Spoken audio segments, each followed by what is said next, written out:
Welcome to another deep dive. Today we're plunging headfirst into the electrifying world of Etheria to dissect one of its most intriguing characters, Liliam. Now, this isn't just another character breakdown. This is the ultimate guide video for Liliam. In this video, we will go over their best build, modules, shells, passives, and tests, which content they work best in, and their pros and cons. On paper, Liliam looks, well, formidable. A real player versus player titan, a true burst damage powerhouse. Yet, for many players, her release has been met with this surprising sense of underwhelm.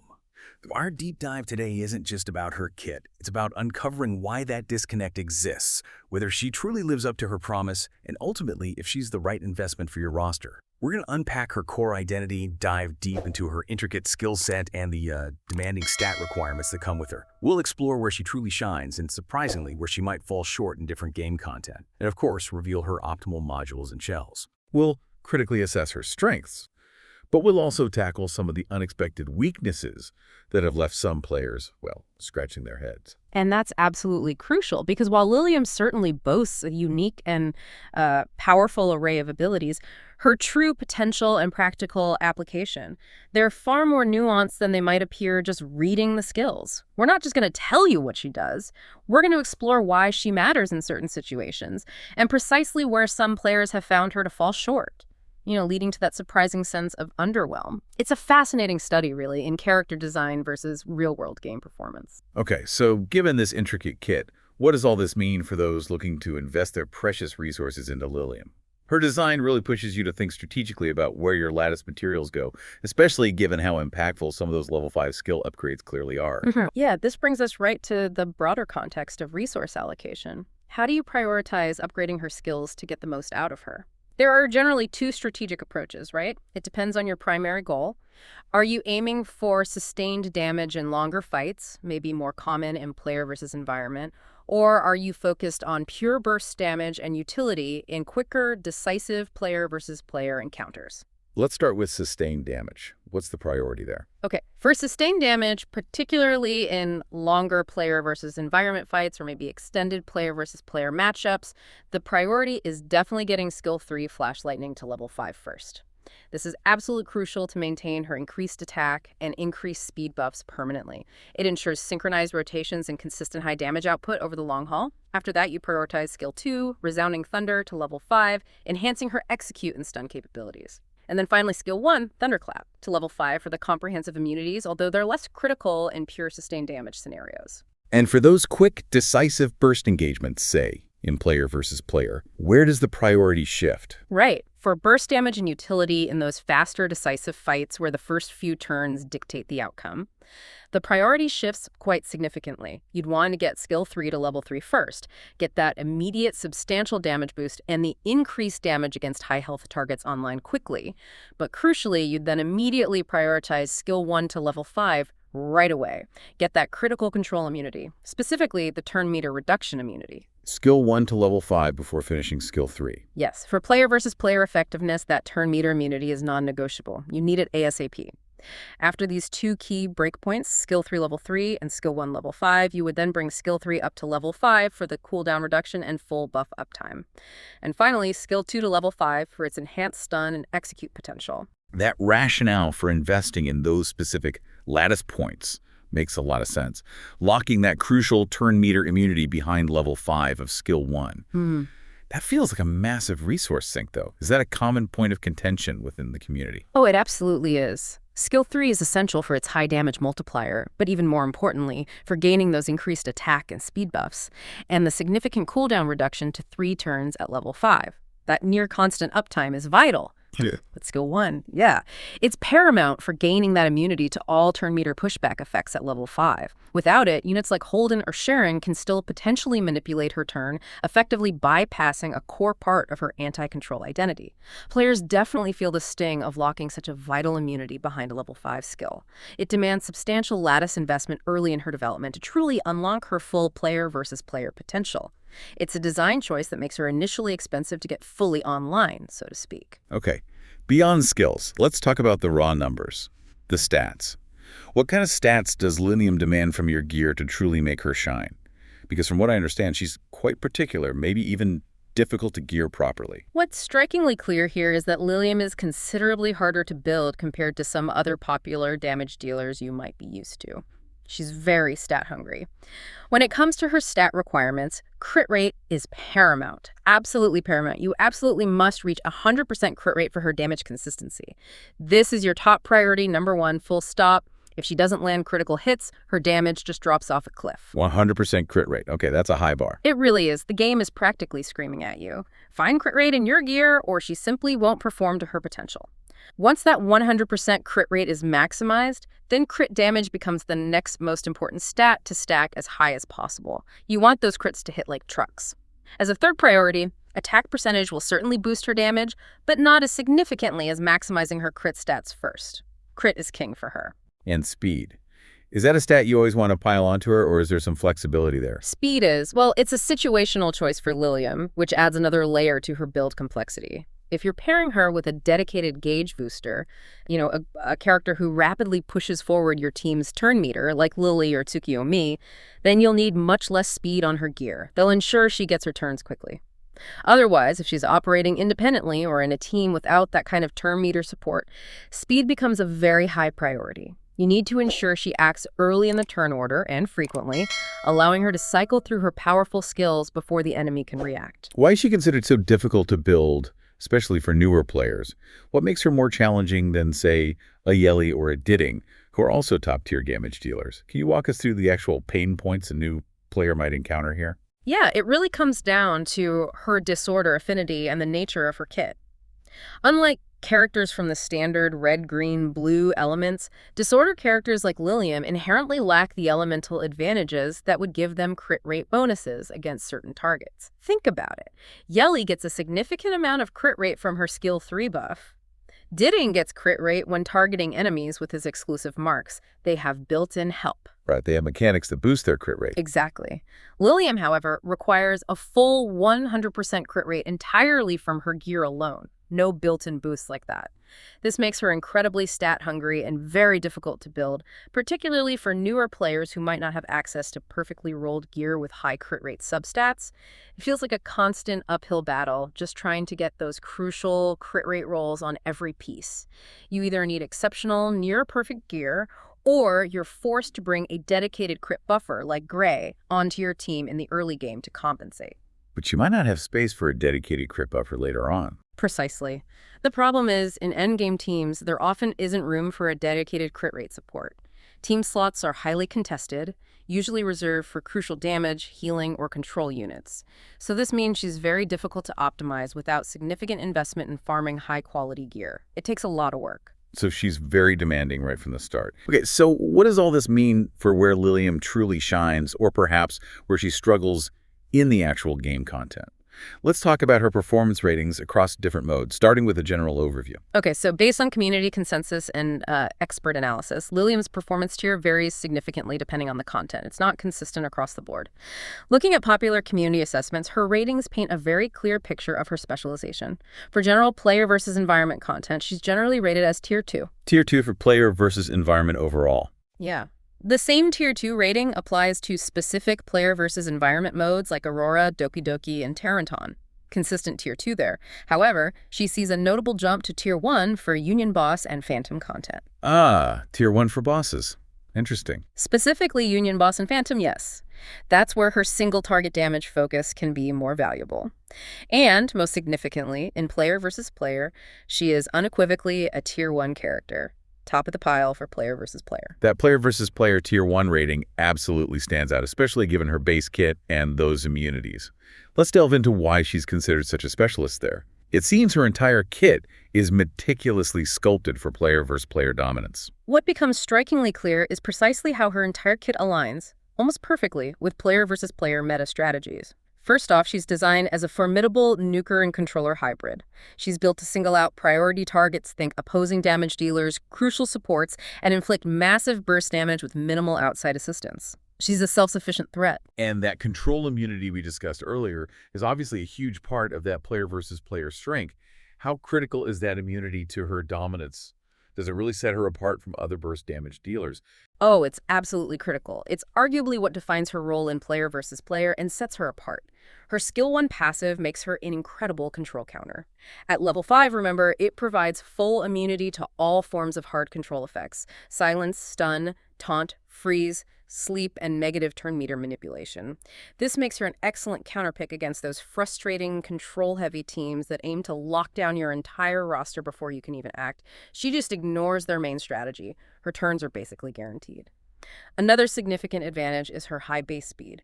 We mentioned 140 speed with her skill 3 fully leveled. That's extremely high for a damage dealer. This allows her to rival or even outspeed many common openers in player versus player. It makes it much easier to tune her gear without having to overinvest solely in speed substats.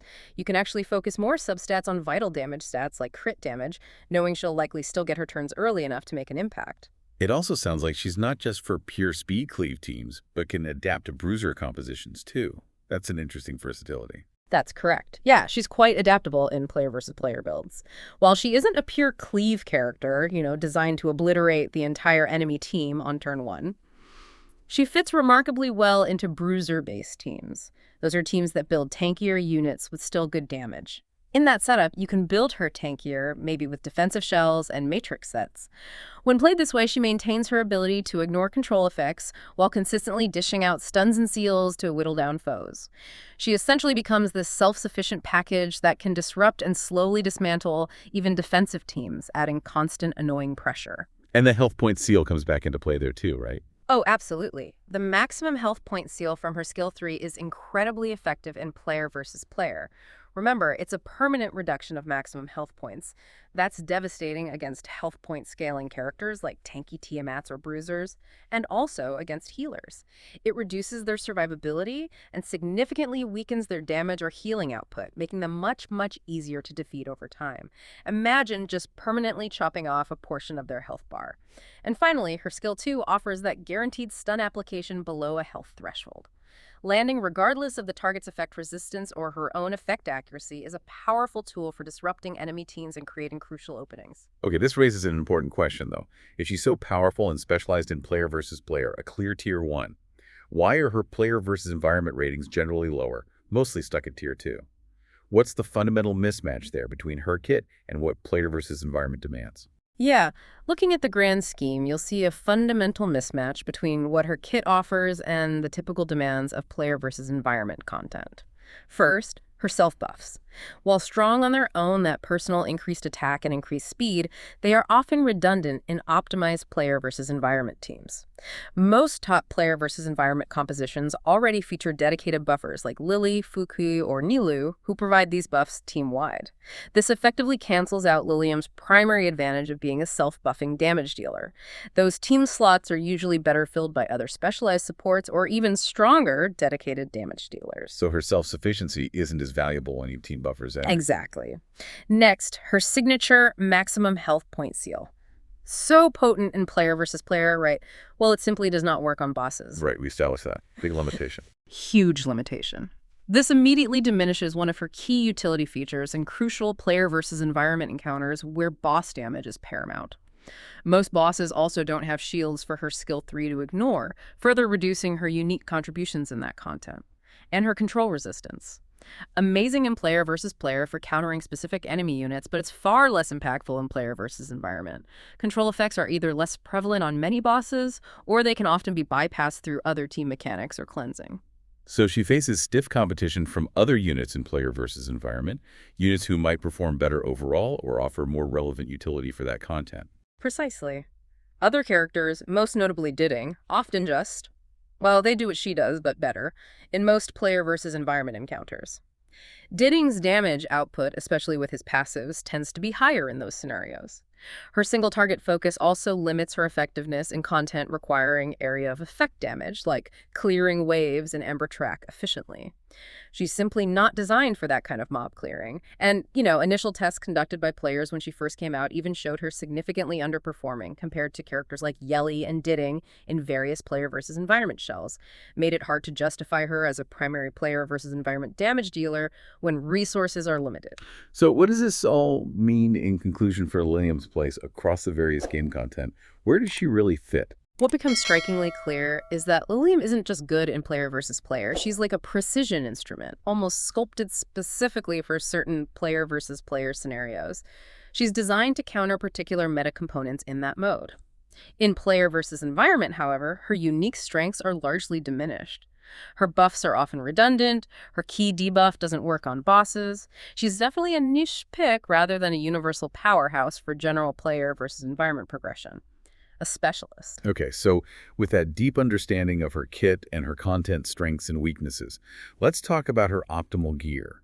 How do you build Liliam to truly maximize her potential, whether you're focusing on raw damage or leaning into that more tactical player versus player role? Right, her build is highly dependent on that focus. If you're aiming for raw damage, maybe for those tier 1 boss fights or a fully offensive player versus player approach, the shell choices will differ significantly from a more tactical, defensive player versus player build designed for survival and disruption. Let's start with the damage focus. What are the best shells for player versus environment or pure offense? Okay, for the best player versus environment shells, focusing purely on raw damage, you have two top contenders generally. First, there's White Fang. This shell provides a follow-up attack after the main body axe and, crucially, scales crit damage by 6% per critical hit. It stacks up to 10 times for a total of 60% additional crit damage. 60% more crit damage over time. Yep, potentially. This makes White Fang the higher sustained damage option for Liliam in longer fights because that crit damage boost keeps ramping up. It allows for flexible damage module sets like Swift Raid to complement its output, offering maximum consistent damage potential in extended battles. And the other prime option for player versus environment damage, what's the alternative to White Fang? The second excellent choice is Count. This shell increases the owner's attack by 1200 for 2 turns before they take action and applies a 10% life leech.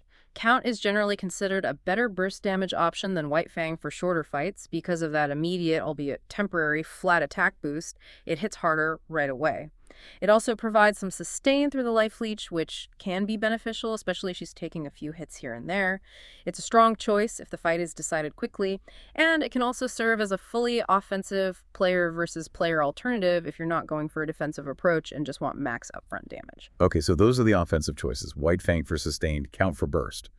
But if you're leaning into her player versus player specialization, particularly her counter control role, you might want more defensive or utility-focused shells to ensure she stays alive and keeps disrupting. What are the best player versus player shells for that tactical approach? Right. For defensive or utility-focused player versus player shells, you have several strong, strategically diverse options that really change how she plays. One popular choice is Law of Silence. This shell puts the wearer into a 1-turn void state at the battle start. That makes them untargetable, increases their effect resistance by 60%, and reduces area damage taken by 50%. Untargetable turn 1. That's huge for avoiding opening nukes. Exactly. And it then re-enters this 2-turn void state every 4 turns, plus it increases attack by 10% passively. This is a fantastic defensive option for player versus player that still allows her to maintain damage potential. If you're looking for a truly self-sufficient Liliam in player versus player, Law of Silence strategically changes the early turns by letting her completely avoid initial bursts from enemy teams, ensuring she gets her critical first action. Another solid option is Lighthouse. This shell triggers when Liliam takes damage exceeding 25% of her maximum health points within a single turn, operating on a 2-turn cooldown. When triggered, it heals her for 25% of her maximum health points and increases her turn meter by 25%. This offers strong personal sustain, providing guaranteed recovery and a crucial Bage Boost. If Liliam can survive that initial enemy burst, Lighthouse gives her a chance to cut in and swing the fight back in her favor with a quick counterattack. And there's also an option that lets her literally cheat death, right? Yeah. That sounds like the ultimate survival tool. That's Amber. Yep, the cheat death shell. Amber allows the wearer to survive lethal damage once every 6 turns. If she's about to die, she instead recovers 60% of her maximum health points and enters an iced state for 1 turn. In this state, she's immune to turn meter reductions, debuffs, and buffs, and gains a massive 200% defense increase. It's similar to Lighthouse in providing survival, but it's even more purely defensive. It provides a powerful cheat death mechanic at the cost of the turn meter boosting that Lighthouse offers. It's about ensuring she survives the unsurvivable, giving you one last chance. Finally, for player versus player utility, there's Gigabyte. This shell increases the owner's turn meter by 35% for every 3 enemy actions, and this can be triggered once per turn. This is an alternative gauge boosting option to Lighthouse that doesn't rely on Liliam taking damage. It's particularly useful against teams that have multiple characters dedicated to setting up or applying control, as it offers potentially superior turn meter boosting in those scenarios, ensuring Liliam gets her turns even if she isn't being directly attacked. It's about proactively taking turns based on enemy actions. Okay, a lot of great shell options depending on the role. Now, this is where things truly elevate, right? The module sets and their specific applications. Once you have your shell, the modules are where you truly fine-tune everything, squeezing out every last bit of performance. Absolutely. Modules are where you truly fine-tune her role and maximize her damage output, whether you prioritize raw damage or utility. It's about synergy with the shell. For damage-focused module sets used with player versus environment shells like White Fang or Count, you have several top choices. In the 12-piece sets, Momentum is a standout.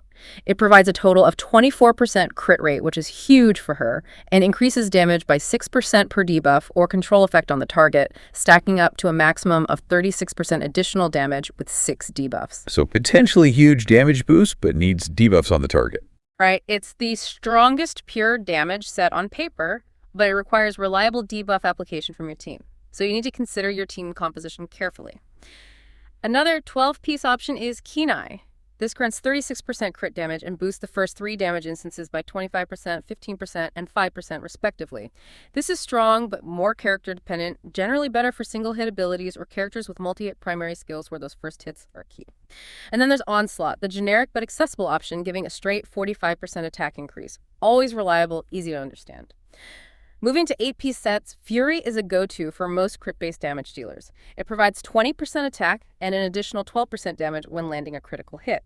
Very consistent damage boost for someone aiming for 100% crit rate. Harvest is a solid alternative. It offers 20% attack, and if the target's health points are above 50%, ignores 30% of their defense. This is powerful if your team lacks dedicated defense reduction or defense ignore effects, essentially boosting her damage against healthy targets. And for 6-piece sets, Swift Rate is excellent. It combines 15% speed and 20% attack, making it ideal for attack-based damage dealers who also need to ensure they act quickly. Good balance. However, if speed isn't a priority, maybe because teammates are providing action gauge boosts, then Fury becomes the top damage option. It grants 12% crit rate and 20% crit damage, maximizing her critical hit potency when speed isn't the main concern. So those are the offensive sets. What about the defensive and utility sets for those player versus player-focused shells like Law of Silence or Amber? How do you keep her alive and impactful in the face of enemy assaults using modules? Right. For defensive or utility module sets used with player versus player shells, the options shift heavily towards survivability and counterplay, less about pure damage numbers. For primary 12-piece sets, Bloodbath is exceptional, almost tailor-made for bruiser player versus player. It provides 36% effect resistance, helping against stray debuffs, and crucially, when the total damage taken in a turn exceeds 20% of maximum health points, the excess damage is reduced by 55%. 55% reduction on big hits. Wow. Yeah, it's an outstanding anti-burst set, primarily used in player versus player to prevent enemies from one-shotting your team, acting as a vital shield against overwhelming alpha strikes. Really helps her survive. In the 8-piece sets for defensive shells, Bramble gives 20% defense and a 25% chance to counterattack with a basic attack upon being hit. This is a potent specialist set, maybe less common on Liliam herself, but viable for characters with strong basic attacks or those who can redirect attacks. Strive also provides 20% defense, and after being attacked, advances turn meter by 10%. This is powerful for catching up against faster teams or against frequent area of effect hitters. For Liliam, it's typically a player versus player choice for consistent turns if she's getting focused, and the 6-piece defensive options. For 6-piece sets on defensive builds, Collis Guard provides 25% defense and 20% effect resistance. It's a solid, no-speed defensive option if you just want to make her incredibly tanky and rely on her base speed or other turn meter sources. And Swift Smite, often interchangeable with Swift Raid, offers 20% attack and 15% speed. This is, if you still want a bit of offense and speed mixed in with your defensive shell, kind of a hybrid approach. Okay, that covers the sets. Beyond the sets themselves, the shell passives. These add additional stat bonuses specific to the shell slots. For slot 1, attack percentage is optimal. Flat attack can be used as a temporary substitute if materials are scarce or you get unlucky rolls. For slot 2, both crit rate and crit damage are excellent choices. Which one is best depends entirely on your existing stats and what you need to reach your targets. Speed is also a situational consideration here if you need more speed. And finally, for slot 3, disorder damage percentage is optimal. It gives a direct boost to her elemental damage. Generic damage percentage can be used as an alternative if you can't get the specific disorder roll, but disorder damage is preferred. Okay, this brings us to a really important question, one we flagged right at the very top of our deep dive. Despite her impressive kit on paper, those immunities, the health seal, her clear player versus player strengths, we've seen significant feedback from players who are, frankly, underwhelmed by Liliam. Let's delve into these critical points because it highlights a real disconnect, doesn't it, between the design intent and the actual player experience. Yeah, what's truly fascinating here, and maybe a bit concerning, is the disparity between her theoretical potential and her practical performance for many players. The initial impressions from players when she launched indicated she felt quite underwhelming. Especially, and this was the main complaint, in terms of her actual damage output in live gameplay. Many players even speculated there might be a bug affecting her numbers because her high damage multipliers just didn't seem to correlate with the damage they were actually seeing on screen against real enemies. So the numbers looked big, but the results felt small. Pretty much. And direct comparisons reinforced this feeling of underperformance. She was observed to underperform significantly against existing, well-established damage dealers like Yelli and Ditting, even when using similar shells and module sets. For instance, a 500% multiplier hit from her ultimate, Flash Lightning, against a reasonably tanky target like Tiamat or Sonya, was cited by players as doing only about 10,000 to 11,000 damage in some tests. And this was widely deemed very unimpressive by the community, particularly when Ditting in the same scenario could easily hit for double that amount, often 20,000, 22,000 damage, sometimes even more. That substantial difference in raw output is a major point of contention for players who invested heavily expecting a top-tier nuker. Wow, hitting for half the damage of a comparable unit. Yeah, that's a staggering difference. That would definitely feel underwhelming. And then there's a notorious difficulty in building her, especially for newer players. You've already touched on this, but it contributes immensely, and it's a significant barrier that compounds the damage issue. It's not just that people can't gear her, but it's so much harder that many effectively can't gear her optimally without insane luck or endgame resources. As a disorder character, remember she inherently lacks that elemental crit rate bonus that red, green, blue characters receive when facing favorable elemental matchups. Unlike Yelli and Ditting, who have those built-in crit rate buffs within their kits, Yelli on her skill 3, Ditting with his marks, Liliam absolutely requires 100% crit rate entirely from gear alone. This makes her incredibly stat-hungry and difficult to build, particularly for newer players or those without access to perfectly rolled gear with ideal substats across multiple pieces. Players feel like they're endlessly chasing those elusive crit rolls just to make her function baseline. While a crit buffer like Grey might help in the early game, many players note, and accurately so, that in endgame team compositions, there often isn't room for such a dedicated support. Team slots are just too valuable. This translates into her often feeling undergeared unless you have truly exceptional top 1% type gear rolls. And if she's undergeared, her damage will feel underwhelming. So the high gear requirement makes it hard for many players to even see her potential ceiling, contributing to the disappointment. Beyond the build difficulty, her player versus environment viability seems to be a consistent point of disappointment too. Why isn't she breaking into those top-tier player versus environment teams despite her offensive kit, even in those boss scenarios where she's supposedly tier 1? Well, even in those tier 1 boss scenarios, it's relative. She's viable, but maybe not always optimal. It's a clear case of kit mismatch for broader player versus environment content. Despite her theoretically strong kit, she doesn't provide a significant edge in most player versus environment content compared to the top meta picks.